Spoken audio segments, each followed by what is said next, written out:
नमस्कार दोस्तों, मेरा नाम अभिषेक है और मैं आपका स्वागत करता हूं मेरे चैनल A21 बुक्स पर। कभी सोचा है कुछ लोग ऐसे क्यों होते हैं जो बिना ज्यादा भागे दौड़े भी हमेशा नियंत्रण में रहते हैं? शक्ति के 48 नियमों का जो 8वां नियम है ना, वो इसी का राज खोलता है।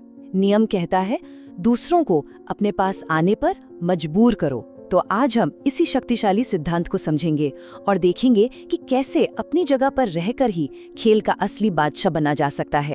तो चलिए एक सीधे से सवाल से शुरू करते हैं। इस पूरे खेल का कह सकते हैं कि केंद्र यही सवाल है, कौन ज्यादा शक्तिशाली है? यहाँ शक्ति के दो बिल्कुल अलग चेहरे हैं। देखिए, एक तरफ है मक्खी जो हमेशा भागदौड़ में लगी रहती है, अपनी सारी एनर्जी हर दिशा में बर्बाद करती है। और दूसरी तरफ है मकड़ी, एकदम शांत, फोकस्ड, जो एक जटिल जाल बुनकर बस इंतजार करती है। वो पीछा नहीं करती, वो अपनी तरफ खींचती है, आकर्षित करती है। ये सिर्फ एक कहानी नहीं, बल्कि शक्ति का सबसे बुनियादी सबक है।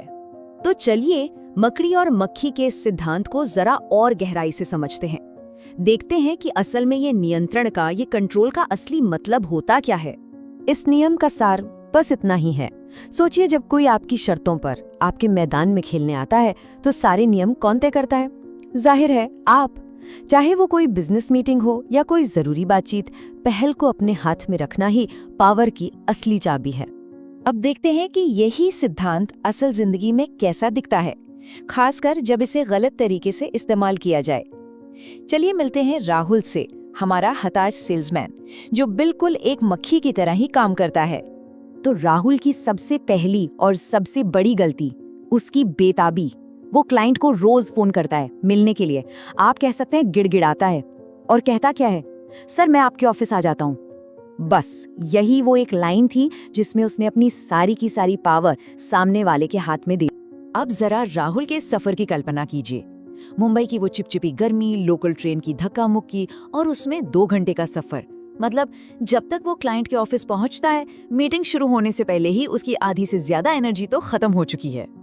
और क्या ऑफिस पहुंचते ही उसे राहत मिलती है? नहीं, बिल्कुल नहीं। क्लाइंट अपनी पावर दिखाता है और इसे 45 मिनट तक लॉबी में इंतजार करवाता है। हर गुजरते मिनट के साथ राहुल का आत्मविश्वास और कमजोर पड़ता जाता है।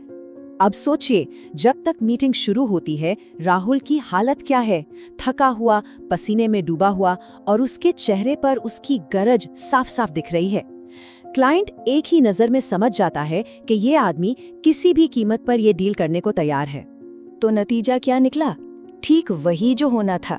राहुल को एक बहुत ही मामूली कीमत पर डील करनी पड़ती है। सच तो ये है कि उसने ये बाजी तभी हार दी थी जब उसने क्लाइंट के पास जाने का फैसला किया था।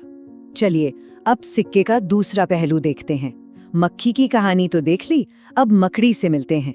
मिलिए अमन से, एक आकर्षक कंसल्टेंट जिसे पावर का ये खेल खेलना बहुत अच्छे से आता है। अमन का तरीका देखिए, कितना शांत और कितना सोचा समझा है। वो किसी के पीछे नहीं भागता, वो बस एक कीमती जानकारी का चारा डालता है और इंतजार करता है। अब जब क्लाइंट को उस जानकारी की जरूरत महसूस होती है तो फोन क्लाइंट की तरफ से आता है, अमन की तरफ से नहीं। और बस इसी एक फोन कॉल से शक्ति का पलड़ा अमन की तरफ झुक जाता है। और फिर आता है अमन का ये शक्तिशाली जवाब। उसका ये एक वाक्य ही पूरी स्थिति को कंट्रोल कर लेता है। वो अपनी उपलब्धता बताता है, लेकिन अपनी शर्तों पर, अपनी जगह पर। अब देखिए पूरी बाजी कैसे पलट चुकी है। अब क्लाइंट है जो अमन के इलाके में आ रहा है, उसके ऑफिस में, जहां सब कुछ अमन के कंट्रोल में है। क्लाइंट अब मदद मांगने वाला बन गया है और अमन शक्ति की स्थिति से मदद देने वाला। और नतीजा, अमन को अपनी सेवाओं के लिए एक प्रीमियम फीस मिलती है और क्लाइंट उसे खुशी खुशी देता है। ये राहुल के नतीजे से जमीन आसमान का फर्क है। ये किस्मत नहीं है, ये एक सोची समझी रणनीति का नतीजा है। तो हमने राहुल और अमन की कहानियां तो देख ली, लेकिन सवाल ये है कि ये रणनीति आखिर काम क्यों करती है? इसके पीछे की साइकोलॉजी क्या है? चलिए इसे समझते हैं, जिसे होम कोर्ट एडवांटेज या अपने घरेलू मैदान का फायदा कहते हैं। आपने क्रिकेट या फुटबॉल जैसे खेलों में जरूर देखा होगा कि टीमें अपने घरेलू मैदान पर ज्यादातर जीतती हैं। यही सिद्धांत ऑफिस में भी काम करता है। अपनी जगह पर होने से एक अदृश्य मनोवैज्ञानिक बढ़त मिलती है। ये चार्ट इस एनर्जी के चेल को बिल्कुल साफ दिखाता है। एक तरफ है राहुल जो सफर करके आया है, थका हुआ है, उसकी एनर्जी का लेवल देखिए, और दूसरी तरफ है अमन जो अपने आरामदायक एसी ऑफिस में मेजबान है। उनकी एनर्जी के स्तर में ये जो भारी अंतर है वो बातचीत के नतीजे पर सीधा सीधा असर डालता है। जरा सोचिए, जब कोई आपके ऑफिस में आता है तो वो आपके माहौल में होता है। आपकी कुर्सी, आपकी मेज, यहाँ तक कि कॉफी का कप भी आपका होता है। ये सारी छोटी छोटी चीजें मिलकर सामने वाले को अवचेतन रूप से थोड़ा असहज कर देती हैं और आपको एक शांत आत्मविश्वास से भर देती हैं। ठीक है, तो सिद्धांत तो समझ में आ गया, लेकिन असल में लोगों को अपने पास आने पर मजबूर कैसे किया जाए? इसका जवाब है मकड़ी की तरह, सही चारे का इस्तेमाल करके। देखिए, 3 तरह के चारे सबसे ज्यादा असरदार होते हैं। पहला, कीमती जानकारी जैसा अमन ने किया। दूसरा, कोई बड़ा वित्तीय अवसर। और तीसरा, आपके नेटवर्क तक पहुंच। इनमें से कोई भी एक सही चारा डालिए और फिर देखिए, मक्खी खुद जाल में चलकर आएगी। तो इस पूरी चर्चा से हमें क्या सीखना चाहिए? चलिए अब बात करते हैं अंतिम और सबसे महत्वपूर्ण सबक की। इस नियम का निचोड़ बस इस एक लाइन में है, लोगों के पीछे भागना बंद करें। चाहे वो मंजूरी के लिए हो, सौदों के लिए हो या ध्यान खींचने के लिए, बस रुक जाएं। इसके बजाय अपनी जगह पर रहकर कुछ ऐसा बनाएं, चाहे वो आपकी विशेषज्ञता हो, आपका काम हो या कोई खास जानकारी जो इतना मूल्यवान हो कि लोग खुद आपके पास आने पर मजबूर हो जाएं।